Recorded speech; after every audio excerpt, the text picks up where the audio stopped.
para alegrarnos y regocijarnos en él. Y Bonifacio, este es tu altar aquí. Tú sabes que tú llegas aquí, tienes tu altar. Bonifacio llega aquí y tiene siempre su altar.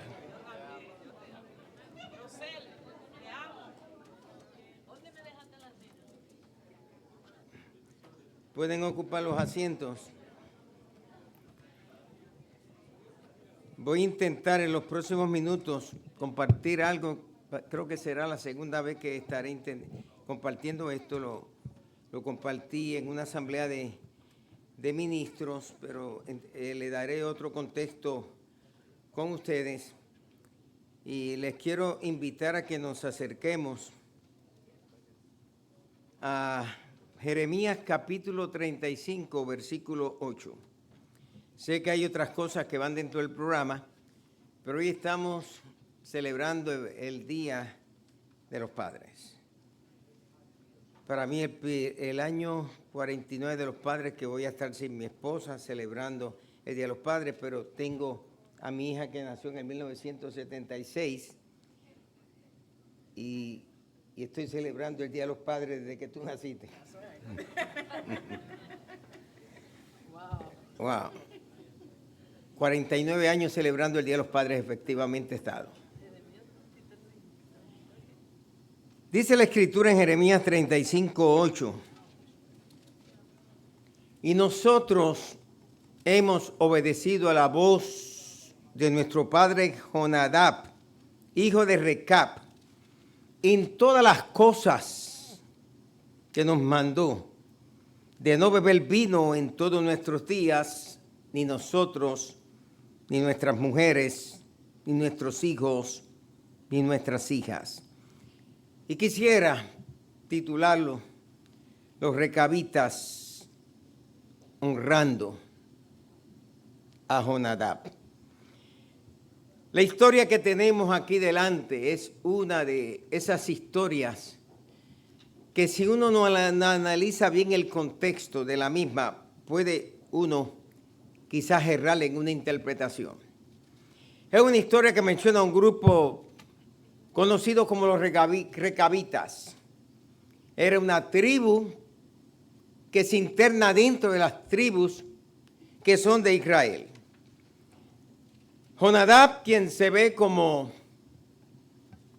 patriarca dentro de esta tribu, hace comprometerse a todos sus descendientes con que no bebieran vino, con que no vivieran en casas de piedra, con que comenzaran a vivir una vida sedentaria, una vida beduina. Ellos vivirían diferente a los demás.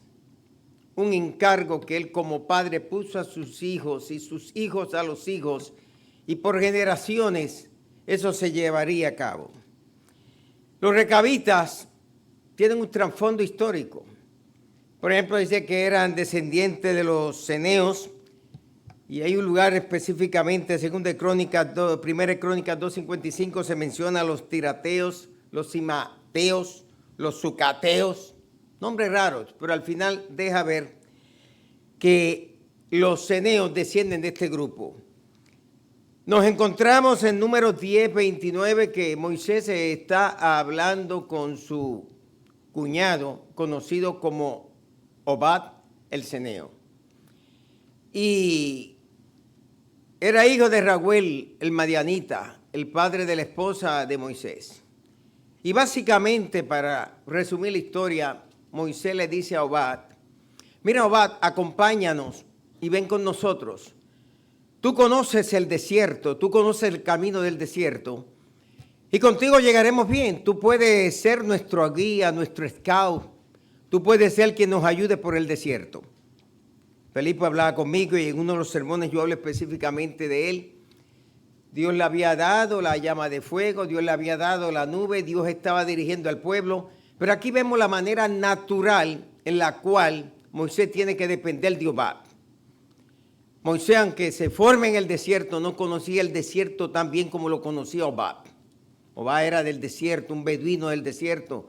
Moisés se hace beduino del desierto, asume las costumbres del desierto. vive dentro de la cultura del desierto, como los modernos beduinos que hoy día encontramos en Israel, en Irak, en Irán, en Siria y en la Palestina. Y él lo invita, ven con nosotros. Sin embargo, Obad Ceneo le dice, yo no voy. Y él vuelve y le insiste, ven con nosotros, que te haremos bien. Y tú vas a salir bien si nos acompañas a cada uno de nosotros. En el libro de Jueces se menciona a Jael, la mujer de Heber Ceneo, que de igual manera ella es la que aparece dando muerte a uno de los generales principales que tenía Jabín de Hazor, que era conocido como Sísara. Jael, esa heroína del libro de los Jueces, era de la familia de los recabitas. Recab, uno que conduce carros de guerra, y Jonadab, dos nombres que sobresalen dentro de esta historia. Pero lo llamativo de esta historia es que Dios le habla a Jeremías, y Dios le dice a Jeremías, Jeremías, yo quiero que tú vayas a la casa de Recab y que le hable a todos ellos, que los invita a que lleguen al templo. Allí va a haber un salón especial donde ellos se van a reunir. Y Jeremías va y obedece lo que Dios le dice y llega hasta donde ellos, y los invita, y ellos llegan al templo para estar con él. Dice la Escritura, palabra de Jehová que llegó a Jeremías. Dios te puede hablar por pensamientos, Dios te habla por las Escrituras, Dios te habla por el Espíritu Santo, Dios te habla por personas, Dios te habla por un escrito, Dios te habla por señales. Mi Dios se comunica contigo en la manera que sea. Pero Dios siempre nos habla a cada uno de nosotros. Pero Dios le está diciendo en el capítulo 35, versos 1 al 2, ve a casa de los recabitas y habla con ellos, y llévalos a la casa en uno de los aposentos y dales a beber vino. Y aquí es donde comienza el problema. El hombre de Dios sabe que ellos no pueden beber vino. El hombre de Dios sabe que ellos no pueden vivir en casas de piedra. El hombre de Dios sabe que ellos tienen que vivir apartados de los demás. Sin embargo, el hombre de Dios, el profeta del momento, se atreve a llegar donde ellos para que ellos hagan algo contrario a lo que son sus convicciones, algo contrario a lo que son sus tradiciones, algo contrario a lo que sus padres le habían enseñado. No su papá, no su abuelo, no su bisabuelo, no su tatarabuelo, sino generaciones de padres habían transmitido a sus hijos esa prohibición. Y le envía que fuera allá. Él quería probar qué posición tomarían los recabitas. Y cuando llegó, tenía ya de los líderes principales del templo, el encargado de las puertas, otro encargado de los lugares al culto a Jehová. Y dice que allí Jeremías tomó copas, tomó tazas, las llenó de vino y se las puso a ellos para que ellos bebieran vino. Jeremías era un hombre de Dios. Lo que Jeremías decía tenía que venir de parte de Dios. Jeremías era la boca de Dios, y Dios usaba su voz para hablarle a un pueblo. La gente habían visto que Jeremías era una persona que nunca haría algo contrario a lo que Dios les decía, y Jeremías le dijo a ellos, Dios me dice que le digan ustedes que tomen de esas tazas y esas copas de vino. Le está dando permiso, como el permiso que el Señor dio a Judas. Judas salió a su misión porque salió bajo permiso. Hay gente que hace las cosas sin permiso, a pesar de que estaba en contra y fuera de la voluntad correcta. El Señor le dio el permiso. Lo que vas a hacer, hazlo pronto. Y los discípulos entendieron que le dijo, vete y compra algo. Judas salió con permiso. Es decir, dejando ver que el Señor está en control de todas las cosas. Y que aún en nuestras desobediencias nos da permiso también. Aún cuando no hacemos su voluntad, nos da permiso también. Aun cuando le queremos dar la espalda a Él, nos da permiso también, porque si Él quiere nos para y nos detiene, nos petrifica ahí y nos aguanta ahí. Y Jeremías le está diciendo que beban. Jeremías le está hablando de cambios nuevos. Jeremías le está presentando a ellos un romper esquemas. Como cuando Dios le dijo a Abraham, toma a tu hijo, a tu único que tiene y llévatelo y sacrifícalo y ponle leña encima y cuando esté allá prepara el altar y amárralo allí y saca un cuchillo y mátalo. Abraham no entendía eso porque Dios no le había enseñado eso. Pero Abraham obedeció a Dios por lo menos en el corazón. Y cuando sacó aquel puñal, que ya en su corazón, en su mente, en su voluntad, él se determinó a hacerlo porque la gente no hace algo que no lo hayan pensado por lo general y lo hayan planificado. Por eso se dan diferentes grados en cuanto a homicidio involuntario, homicidio voluntario y diferentes grados que se dan por los cuales hay unos códigos que las personas serán sentenciadas. Asesinato en primer grado, asesinato en segundo grado. Entonces son códigos que los jueces tienen ya una tabla para determinar la sentencia que hay que dar para este caso y de acuerdo a ese diálogo y esa lucha y encuentro entre fiscal y defensa o por el jurado que va a encontrar la culpabilidad final en muchos casos que no sea con juez directo, ahí el juez se va a sentar con algunos de sus asesores y con el mismo fiscal y van a analizar, le podemos dar esta sentencia, darle 15 para 30 o 30 hasta 50 o 5 para 30 y comienzan a analizar y luego dejar a la junta que está bajo palabra que determine después de los años y los encuentros si la persona puede salir a la libre comunidad. Le está dando permiso de beber en copas y en tazas que están llenas de vino. Esto era como una innovación que Dios quería traer, un cambio que Dios quería traer. Pero tenemos que tener cuidado con aquellos cambios que pueden llegar a nuestras vidas. Gente que vienen de parte de Dios, gente que son de Dios, gente que Dios los usa y que pueden venir a nuestras vidas quizás con un consejo que no es lo más correcto o quizás a romper una tradición que hemos mantenido como gente de fe. Aquellos que nos enseñaron, no hagas esto, pero ahora nos dicen que sí podemos hacer esto. Aquellos que nos dicen, ven a la iglesia y luego nos dicen, ven cuando tú puedas a la iglesia. Quizás puede ser una manera de nosotros ver las cosas diferentes. No es que Dios quiere que hagamos eso, sino que Dios quiere ver cuál es nuestra intención y si estamos nosotros en ese deseo de hacer eso que no estamos supuestos a hacer. ¿Será acaso que Dios a veces parece ponerlo en una situación en la vida porque Dios nos quiere poner de ejemplo a otras personas? Dios muchas veces, hermanas y hermanos, nos tiene que probar a nosotros con su propia palabra. La Escritura me habla de un viejo profeta en 1 Reyes 13, 8 al 10 y le puedo resumir la historia. Se habla de un varón de Judá y Dios le dice al varón de Judá, vete y profetiza contra Jeroboam. Y él va y profetiza y le da la palabra a Jeroboam. Jeroboam se petrifica, él cumple con la misión. Y luego Jeroboam, después que se da cuenta que Dios usó este varón de Judá sin nombre desconocido, que viene de Judá, que viene del sur y está subiendo al norte, allá en la capital de Samaria, donde se encontraba Jeroboam. Jeroboam le dice, vente, vamos a comer, vamos a celebrar esto. Tú eres un profeta de Dios.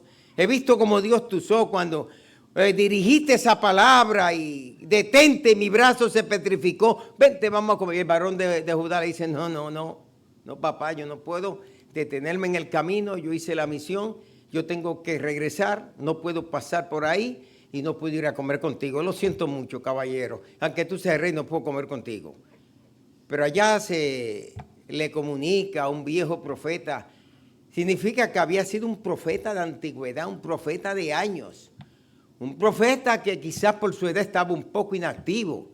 Y allá le comunican y él manda a buscar al varón de Judá y y lo convence. Y el varón de Judá, no, yo no puedo ir para allá, no me puedo salir del camino, yo no puedo aceptar la invitación a tu casa. Pero él le dice, mira, papá, yo tengo credenciales también, y sacó sus credenciales de ministro ordenado del Concilio Internacional de las Iglesias Pentecostales de Jesucristo, y sacó sus credenciales de la Iglesia Pentecostal de Jesucristo. Yo soy anciano de la Iglesia Pentecostal de Jesucristo, yo soy servidor de la Iglesia Pentecostal de Jesucristo, yo estoy frente a un ministerio de la Iglesia Pentecostal de Jesucristo, o yo soy miembro de la Iglesia Pentecostal de Jesucristo, y Dios me usa alabando, Dios me usa glorificando, es más, Dios me usa profetizándole a mi familia. Lo convenció. Y él se que fue con el viejo profeta y comió, disfrutó, porque me lo está diciendo una autoridad espiritual. Lo que quiero que tomes en cuenta es que a veces las autoridades espirituales podemos equivocarnos y podemos hasta sacarte del propósito de Dios, porque tú has puesto nuestra confianza en nosotros, que somos hombres de Dios y hay mujeres de Dios, pero a veces podemos dar el consejo que es el consejo errado, el consejo contrario a la voluntad de Dios. Y allí el varón de Judá comió, y después que comió el varón de Judá, que le había dicho, yo no puedo ir contigo, yo no puedo comer, yo no puedo beber en este lugar, yo tengo que regresar a mi lugar del cual procedí. Y él lo convenció. Y ahí viene y le profetiza, como tú desobedeciste a Dios, ahora te vendrá juicio de Dios. Y cuando el varón de Judá se fue de camino, apareció un león, lo mató, el león se quedó junto a él. Llega alguien, lo ve, se lo comunican a los hijos del viejo profeta. El viejo profeta vino y lo buscó, lo puso en su asno y se lo llevó, lo enterró. Y el viejo profeta dijo, cuando yo muera, yo quiero que a mí me entierren juntamente con él. Tienes que tener cuidado con los viejos profetas. Esos viejos profetas que son pastores, pero te están desviando de lo que es el plan de Dios para tu vida. Esos viejos profetas que son viejos predicadores, pero te están desviando del propósito que Dios tiene para tu vida. Esos viejos profetas que son viejos misioneros, pero también te quieren sacar del propósito de Dios para con tu vida. Y tú tienes que estar consciente de esas personas que a veces llegan a tu vida con las debidas credenciales espirituales que un día tuvieron, pero te quieren alejar del plan de Dios. Pero veamos nuestro segundo punto. Los recabitas rechazaron beber el vino que le dijo el profeta Jeremías que bebiera. Si examina los versículos 6 al 7, ellos le dijeron a Jeremías, se atreven a ponerse firmes todos, no dos, no tres.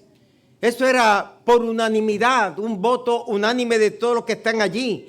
Nosotros no vamos a beber vino porque Jonadab, hijo de Recá, nuestros padres, nos ordenó y dijo estas palabras: no beban vino, ni ustedes ni vuestros hijos, no hagan casa, no siembren, no cosechen, y todos ustedes vivan en tienda para que vivan muchos años.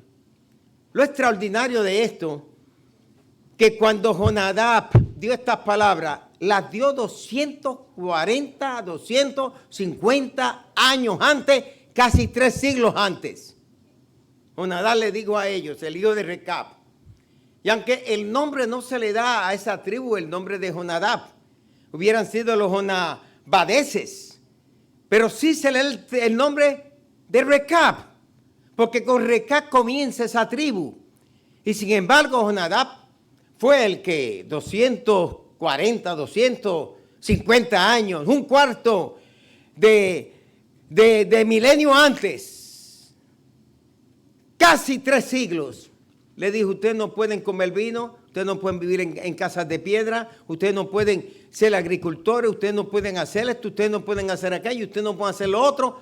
Y ese y los descendientes de Jonadab le dijeron a sus hijos: Jonadab, nuestro padre, puso esta orden, puso esta ley, y ustedes no pueden hacer esto. Y los hijos de los hijos se lo dijeron a los hijos, y pasaron 20 años, 50 años, 100 años, pasaron 150 años, pasaron 200 años, llegaron a 250 años, y ahora se encuentran a uno llamado Jeremías, profeta de Dios, profeta de los mayores, cuyo libro posteriormente entraría en los 5 libros voluminosos de los profetas mayores para estar en esa categoría.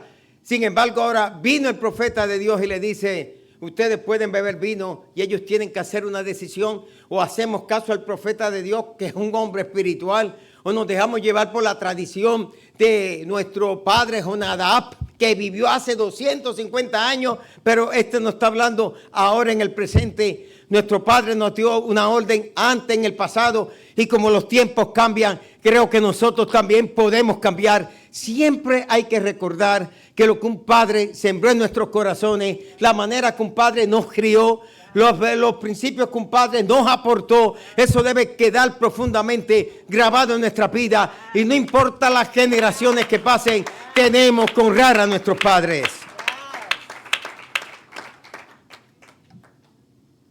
Los recabitas podían cambiar su nombre. Hoy día es famoso estar cambiando los nombres. Cuando usted se casa, usted elimina su apellido, hasta puede hacer cambio de nombre, es legal. Usted puede producir cambios. Hay dos formas que usted puede hacer cambios a su nombre. Cuando usted hace la ciudadanía de Estados Unidos, si tú eres Juan y te quieres llamar Jan, te pone Jan para que parezca más entre los gringos y te meta. Si tú eres Rafael, te pone Rafael o Ralph. Si tú eres Juana, te pone Jenny. O sea, legalmente, cuando estás haciendo la ciudadanía, si no te lo preguntan, tú puedes preguntar o decirle, mi pastor Quitín Silva me dijo a mí que yo me puedo cambiar el nombre y que este nombre que tengo no me gusta a mí, y te cambias tu nombre. Hay un amigo mío, y si me está escuchando, en República Dominicana, igual que en México, la Guadalupe no falla allí, la Altagracia en República Dominicana y del Carmen en Puerto Rico. Y yo le dije a él, como es un siervo de Dios, le dije, pues mira, aprovechate y qué sé yo qué. Yo medio fanático le dije, porque a veces somos fanáticos también, le dije, aprovechate y cambia ese nombre idólatra. Y ponte otro. Pero habló con la mamá. Ay, Dios bendito, nene, no te cambies ese nombre, porque ese nombre fue cuando la Virgencita me dijo que yo tuviera un buen parto y que tú nacieras. No importa. Al final el nombre no te hace a ti, tú haces el nombre. Te puedes poner Charles Atlas y puedes ser el más débil que hay en el mundo. Te puedes poner Charles Bronson y nunca serás como fue ese gran actor. Y ellos nunca se cambiaron el nombre. Se mantuvieron con el mismo nombre. Eso se llama, mantuvieron una identidad generacional. La Iglesia de Jesucristo ha sido llamada a vivir en la diáspora del mundo. Somos una comunidad de extranjeros y peregrinos en este mundo. Cuando yo voy a Puerto Rico, algunos me dicen, oye, está en la diáspora. A veces pongo, sí, soy boricua de la diáspora. Pero en realidad nunca hemos estado en la diáspora. O sea, somos de allá y somos de aquí, pero a veces es la forma de querer decir, soy de la diáspora. Yo recuerdo cuando joven que se hablaba de los New Yorkers, y en el colegio yo empecé a escuchar la palabra New Yorkers. Entonces, New Yorkers y New Yorkers. Porque ahora ellos son New Yorkers, pero, tú naciste en Puerto Rico, viniste joven, tú eres New Yorker. Pero eso son etiquetas, cambio de nombre. Al final terminamos en lo mismo, siendo puertorriqueños, sea New Yorker, sea New Yorker, sea Trito Rican, sea Cuatri Rican, sea casi Rican, sea nada Rican, terminamos siendo lo mismo. La Iglesia de Jesucristo en este mundo somos una generación de extranjeros y peregrinos. Bien lo dice el cántico, el mundo no puede ser mi hogar, en gloria tengo mi mansión. Y esa es la gran esperanza que tenemos cada uno de nosotros. Saber que en este mundo tenemos que vivir negándonos a nosotros mismos con la esperanza de un día vivir mejor. Saber que nuestros templos, iglesias se transforman en una embajada de santidad para poder recibir a otros y una embajada de santidad para poder representar al Dios que está en los cielos.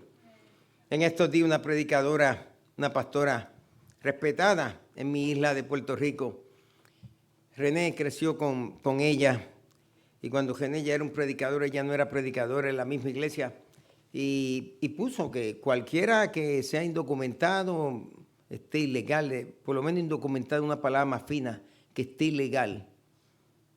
Y aquí verdaderamente los que están ilegales fueron los que vinieron a colonizar y a controlar a los demás. Eso, y se legalizaron ellos. Pero declaró las palabras que ella lo iba a reportar al ICE. Yo me imagino que ese domingo muchos le dijeron a los hijos, Mami and Papi, we have to go from here. This is not our church. Y yo le digo a aquellos que estén indocumentados, que no tengan papeles, que no los quieran en ninguna iglesia, que son bienvenidos a la iglesia pentecostal de Jesucristo de Queens. Dice Jonadab, versos 8 al 9, y nosotros hemos obedecido a la voz de nuestro padre Jonadab, hijo de Recab, en todas las cosas que nos mandó. Los recabitas le están respondiendo a Jeremías, al profeta. Tú nos dices que podemos tomar vino ahora, que Dios te dijo que podemos tomar vino, que Dios nos da permiso para tomar vino, que tú has servido las tazas y las copas con vinos, que tú tienes 2 hombres de Dios aquí acompañándote en el templo de Dios, diciéndonos y certificando que podemos tomar vino. Pero te vamos a decir una cosa, profeta Jeremías. Nosotros, los recabitas, hemos oído la voz de Jonadab, hijo de Recab, en todas las cosas que nos mandó. La voz que corrió siglos, 250 años atrás, él lo dijo. Pero esa voz siguió grabada en los oídos de sus hijos y de los hijos de los hijos de sus hijos. Y todavía la voz de tu abuelo, tatarabuelo, bisabuelo, que dio normas para tu familia, eso se tiene que seguir cumpliendo y cuidando, porque eso es honrar a ese padre, es honrar a ese abuelo, es honrar esa tradición. Ellos le hablan y tienen que responder. Ellos tenían una cultura de honra. Nosotros tenemos que tener cultura de honra. Ayer predicó Henry aquí, los que conocen a Henry, que le hemos visto en todo su proceso desde joven hasta transformarse en una trompeta de plata para nuestro Señor predicando. Somos testigos de que Henry siempre ha tenido una cultura de honra. Henry, la suegra, la había fallecido y domingo hicieron todo eso y ya el lunes Henry estaba aquí. La esposa estaba en duelo todavía con el sepelio de su querida madre Aida, que muchas veces le llamé y le di un cáncer y se fue, la fueron acompañando la familia hasta el momento final en la casa, hicieron el hospice en la casa, pero después me sorprendo cuando viene Henry, vienen sus hijas, viene su yerno, viene su esposa, pagan carísimo en aviones para llegar hasta aquí. Y vieron gente dentro de la iglesia que vinieron de pasadita nada más, llegaron un ratito, vieron y se desaparecieron hasta verme la otra semana. Hubieron amigos míos que ni aparecieron. Entonces no eran tan amigos míos, porque ni aparecieron. Hubieron personas que decían, yo hubiera querido ir, pero el pasaje era muy caro. Pero yo estuve en el funeral de tu mamá y prediqué en el funeral de tu papá. Y estuve allí en el cementerio. Hay que tener cultura de honra. La IPJQ tuvo cultura de honra y es una iglesia que tiene cultura de honra y es una iglesia que ha aprendido a honrar y es una iglesia que tiene la mentalidad de los recabitas. Hay cosas que han escuchado de sus padres espirituales que esperamos que en una generación todavía algunos de ustedes las puedan transmitir a otros. Y hay mandamientos que son para generaciones. Honra a tu padre y a tu madre para que tus días sean alargados sobre la faz de la tierra. Convicciones que tienen que haber en nuestras vidas.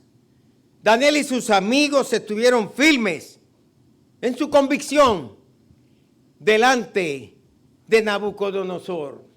Dice la Escritura en Daniel capítulo 1, versículo 8, y Daniel propuso en su corazón no contaminarse con la porción que se le estaba dando, no quiso beber vino, no quiso comer de la comida que se sacrificaba a los ídolos, porque él se había propuesto en su corazón que no se podía contaminarse. Eso es tener convicción en tu trabajo, tener convicción en la familia, tener convicción donde quiera que tú puedas estar.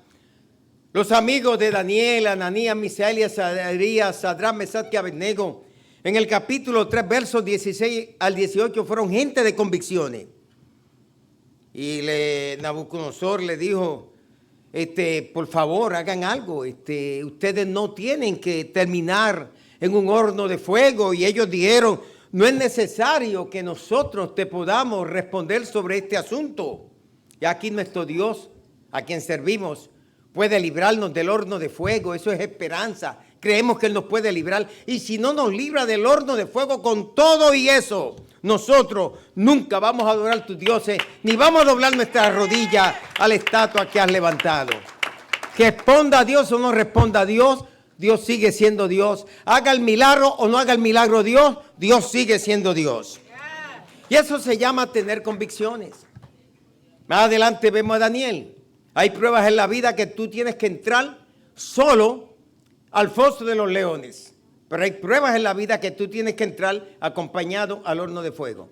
Yo le decía a las muchachas, antes de usted llegar aquí a Italia, yo tenía que estar en el foso de los leones yo solo. Ahora que llegaron, esto se cambia al horno de fuego porque estoy acompañado por ustedes dos y aquí somos 3. Ahora falta que el Señor se meta adentro y vamos a ser 4. Hay pruebas que tú las tienes que pasar solo en tu vida y hay pruebas que tú las vas a pasar acompañado en tu vida. Pero sea que estés solo en mi vida, sea que esté acompañado en mi vida, sobre todo Dios que está conmigo en el foso de los leones, está contigo en el foso de los leones y Dios también está contigo en el horno de fuego. Dios está contigo en la cisterna vacía, pero Dios está contigo en la cisterna que está llena de cieno, pero Dios está contigo también cuando está en el vientre del gran pez, pero Dios está contigo también en el calabozo de más adentro. Y la buena noticia es que José salió de la cisterna vacía. La buena noticia es que José salió de la cárcel.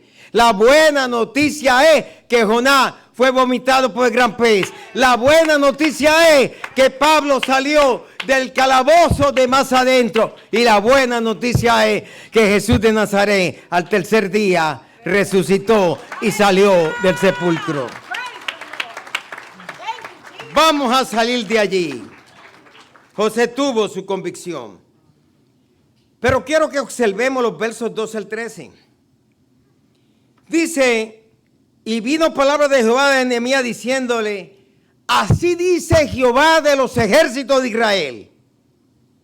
Ve y di a los varones de Judá y a los moradores de Jerusalén, no aprendéis a obedecer mis palabras, dice Jehová. Cuando ellos le dijeron a Jeremías, parafraseo, imagino, añado. Mira, Jeremías, pídele a esos 2 ayudantes que están contigo, esos 2 servidores, que recojan todas esas tazas y copas de vino y que las guarden para después y se las tomen cuando ellos puedan. Porque nosotros ni agua queremos tomar aquí. Y aquí terminamos y nos retiramos. Nosotros honramos a Jonadab y honramos a Recab y honramos a nuestros padres. Y aunque hayan pasado 250 años, desde que Jonadab habló, 250 años después, todavía la voz de Jonadab sigue hablando en nuestros corazones a nosotros. Jeremías los miró, impresionado. ¡Wow! Estas son gente que tienen tradiciones. Estas son gente que lo que aprendieron no lo sueltan fácil. Estos son tataranietos del doctor Felipe Vargas y de Olga, que hace 100 años Felipe y Olga dijeron esto y todavía lo mantienen. Necesitamos impactar las próximas generaciones. Estoy consciente que la generación presente nos va a recordar bien a cada uno de nosotros. Los que son más jóvenes de esta generación, que están entre esta y la otra generación, es decir, que están en menos de 40 años, es la generación que va a transicionar a la próxima generación y va a llevar algo de nosotros. Pero ya en la generación posterior, es decir, la generación de aquí a 80 años, que estén, que nazcan de aquí, que los 80 años, cuando estén 10, 20 años, esa generación, pocos se van a acordar de nosotros. Los nietos de los nietos, ¿y quién rayete fue ese Quitín Silva que ustedes hablan de ese abuelo, que tanto que hablan de ese abuelo, ¿eh? No, que se escribió unos libritas. ¿Para qué? ¿Para qué escribir libros? Si por Google lo podía hacer. Si con el ChatGPT podía hacer eso. ¿Por qué tantas fotos? Empiezan a sacar fotos y eliminar fotos. Hay que impactar generaciones. Y lo que yo quiero en este día es que tú pienses en ese abuelo, en ese bisabuelo y en ese padre que te marcó para tú ser quien tú eres. Que sin estar en la iglesia, sin ser diácono, sin ser ministro, sin ser misionero ni evangelista, sembró en ti unos valores familiares, que vino a dar identidad tribal, que te vino a decir quién tú eras, que vino a creer en lo que tú alcanzaste. Ese abuelo, esa abuela, que cuando tú recibiste tu diploma, tuviste que honrar a tus padres a la distancia, o si estaban ahí, le pusiste el birrete y le pusiste quizá la estola, pero levantaste ese birrete para el cielo y tuviste que dar gracias por ese abuelo que aunque no sabía leer ni escribir, inspiró mi vida para hoy yo ser lo que soy. Eso es tener cultura de honrar al Jonadab de tu vida. Jeremías 35:16 dice Jeremías, ciertamente los hijos de Jonadab, hijo de Recat, tuvieron por firme el mandamiento que les dio su padre, pero este pueblo no me ha obedecido. Dios lo que quería era usar una acción profética. Dios usaba a Jeremías con acciones proféticas. Vete a la casa del alfarero, acuéstate sobre esto, vístete de este saco. Dios muchas veces habla por acciones proféticas. Y los profetas no solamente se movían con lo que profetizaban, sino que con su vida daban mensajes proféticos. El profeta se vestía de luto y la gente sabía que iba a haber muerte. El profeta se vestía de saco y la gente sabía que hay que estarse humillando. El profeta se ponía un yugo sobre sus hombros y la gente sabía, mira, Dios te está mandando a que te enyugues, Dios te está diciendo que viene algo fuerte, Dios te está diciendo que vienen los babilonios de camino, Dios te dice que los persas vienen de camino, Dios te dice que viene una prueba sobre tu vida. Y ahí es donde Jeremías se llevó el ejemplo de ellos para decirle al pueblo, si esta gente, Felipe, tú que eres experto en numerología y en cronología, y buscando detalle, búscame ese detallito también. Son capaces de mantener una tradición por 240, 50 años, repito y reitero, un cuarto de milenio. Y Jeremías le dice, y ustedes, que Dios le está hablando, que Dios le está diciendo, ustedes no han obedecido a Dios. Y ahí es donde Jeremías comienza a cambiar su tono de profeta. Y ahora es el profeta del juicio el que comienza a escucharse en los próximos capítulos. Pero él quiere que se reconcilien, no peleen contra el rey de Babilonia, no se levanten, ustedes no pueden enfrentarse al rey de Babilonia, ustedes no tienen las fuerzas para hacerlo. El rey de Babilonia es Estados Unidos, aquí ahora en el pasado. Va a haber un Estados Unidos allá en el futuro, del futuro, del futuro, que eso le van a dar pela a todo el mundo. Ustedes no pueden. Ustedes son un grupito de jamás, no se pueden defender. Ustedes no tienen con qué. Y vino el juicio de Dios, porque ellos no quisieron obedecer la voz de sus padres los profetas, ni obedecer la voz de su Padre Celestial que les había dado un mensaje. Versos 18 al 19, dijo Jeremías.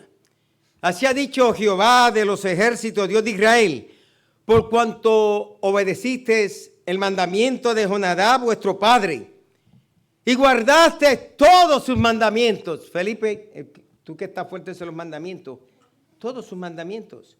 O sea, los mandamientos que dio él, no me está hablando del Deuteronomio, no me está hablando del libro de Éxodo, no me está hablando de las leyes de Levítico. Los mandamientos que su padre había dado, que sin lugar a duda, Iban mandamientos de Dios ahí. Hiciste conforme a todas las cosas que os mandó. Por tanto, así ha dicho Jehová de los ejércitos, Dios de Israel, no faltará de Jonadab un varón que esté en mi presencia todos los días. Dios trajo una promoción generacional. Aquí vemos a Bonifacio. Bonifacio ha sido un padre extraordinario, y entre muchos de ustedes. Pero algo que he visto de Bonifacio a lo largo de los años con todos sus hijos, con todos, es que Bonifacio y Sara, ministros los dos, han sabido ser buenos padres. Tus hijos, si había una actividad aquí en la iglesia, sus hijos van a aparecer. Y tienen su responsabilidad, tienen su iglesia. Sucede algo aquí, ellos van a estar aquí. Porque siempre, y así mayores como son, y profesionales como son, yo sé que cuando Bonifacio baja una orden, todos se estacionan. Moisés así, Blanca así, miran para así, papi, di papi. Los Valentín igual. El legado de los Valentín, de Guillermo, de Silvia. Mira, aquí está Daniel con sus padres. Son legados. O sea, tú tienes que impactar esas generaciones. Mi suegra Juanita, que era la contraparte del temperamento de mi mamá. Mi mamá era bien pasible. Era tranquila. Es más, cuando venía a casa, decían, ¿y quién viene para el verano? Viene abuela Juanita y las muchachas, abuela, es como que llega abuela Juanita viene, grandma, Juanita is coming, yes, she's coming. Las muchachas sabían que desde que llega Juanita llegaba ley, orden, batuta. Pues viene abuela Toña. Ay, abuela Toña viene, que duerma conmigo. Y ella peleando por acostarle en la cama. Pues yo nunca las vi acostándose en la cama con la abuela Juanita, nunca. Pero las dos contribuyeron al desarrollo de mis dos hijas. Mi mamá masticaba el inglés a su manera, pero lo masticaba, era interesante, porque ella era de esos del año 28 por allá, que daban inglés en la escuela más fuerte, y los gringos estaban más fuertes allá, los americanos. Y mi mamá entendía el inglés más que otros hermanos míos. ¿Verdad, Yanni? Ella entendía el inglés, mi mamá lo entendía. Y Juanita también. Juanita te decía la mitad en inglés, la mitad en español, pero si tú le hacías algo, yo no sé dónde Juanita agarraba palabras que tú terminabas perdiendo, aunque tú hablabas mejor inglés que ella. What you say? Cuando hacía así se bajaba. Pero las dos influenciaron sobre nuestras hijas. Mi papá influenció sobre sus nietas. La influencia que un padre puede tener para la próxima generación. Pero necesitamos que se levanten generaciones que puedan honrar a los que estuvieron antes. Generaciones que conviertan sus vidas en proyectos de vida. Tú tienes que tener proyectos de vida. Que es donde tú quieres estar en 20 años, 30 años, ¿qué quieres alcanzar? Si tienes 70 años, no te metas a comprar una casa a los 70 años. La tenías que comprar cuando tenías 30, 40 años, 50, pero ahora que te antoja de comprar una casa con 75 años de edad, con 80 años de edad, ¿para qué? Te va a dar problema. Deja que esa generación compre la casa, pero si tiene algún ahorro, ayuda a esa generación a que compre la casa, que te den un buen cuarto o por lo menos te hagan sentirte que eres el dueño ahí también. Si algo benefició a la generación antigua, entonces, ¿por qué si algo benefició a la generación antigua, yo quiero cambiarlo? Libro de Proverbios, no le quiero citar porque tengo demasiados pasajes aquí. Libro de Proverbios te dice que escuches el consejo de tus padres. Escucha a ese padre que te engendró. Honra al padre presente, pero honra la memoria del padre ausente, del padre distanciado, del padre que está en el cielo. Pero hay que decir que si ellos obedecieron y cumplieron lo que Jonadab habló con su boca, tenemos a uno mayor que Jonadab, que se llama Jesús de Nazaret. Basta con decirle a la gente, eso lo dijo mi Padre, eso lo dijo mi Padre Celestial, y eso lo dijo su Hijo Celestial, Jesús de Nazaret, que eso no lo puedo hacer. Cierro con esto. Hoy celebramos un hombre de profunda fe y fortaleza, integridad, que es pastor, que es padre, que es fiel, que es siervo de Dios. Eso usted sabe que lo está diciendo, ¿no?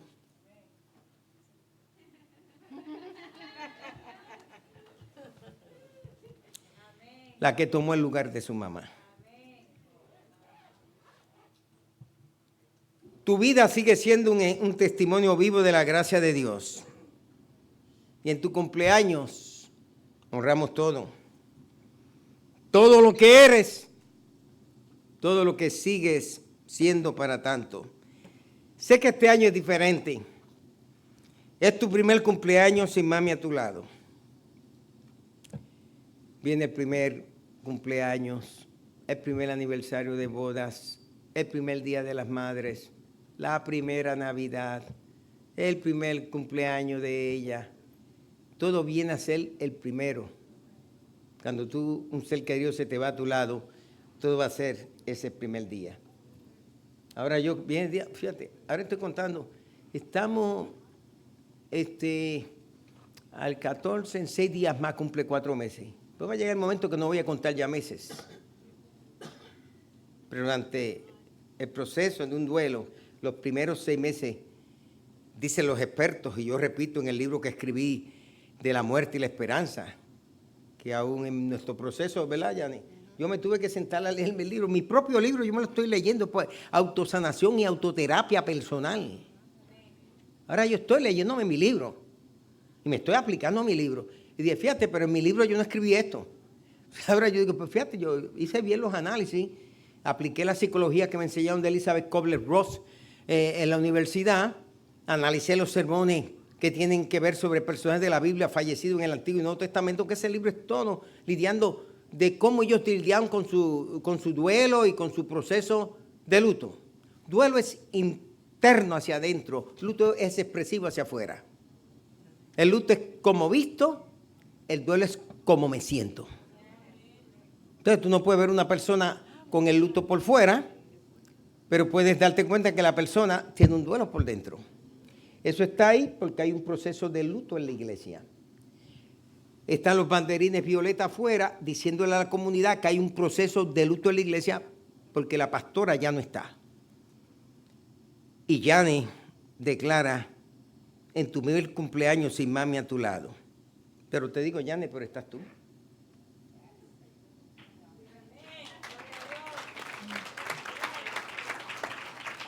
Hay un espacio en nuestros corazones que no podemos llenar. Pero sé también, ella ahora le va a ministrar a su papá pastor, pero no como pastora, sino como la primogénita. La nena. Nena, ven acá, dame cuenta un cachete. Dame agarrarte un cachetito.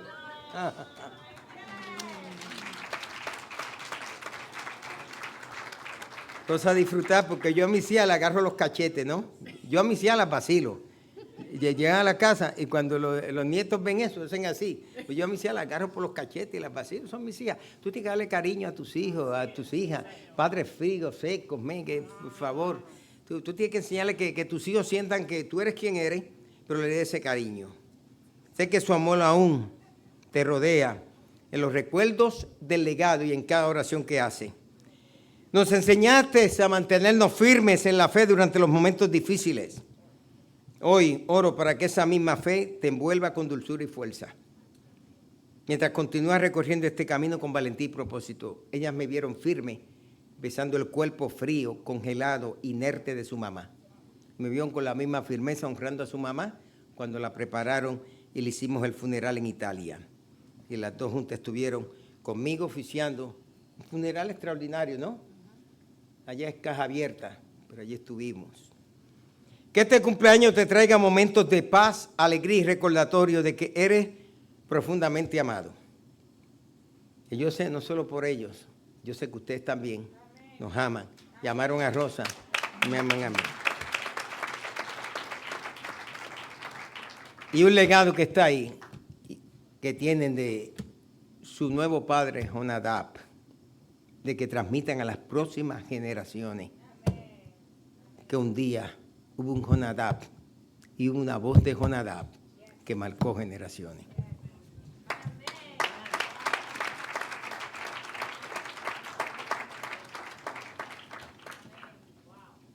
Y hoy tenemos a un reverendo doctor Quitin Silva Bermúdez,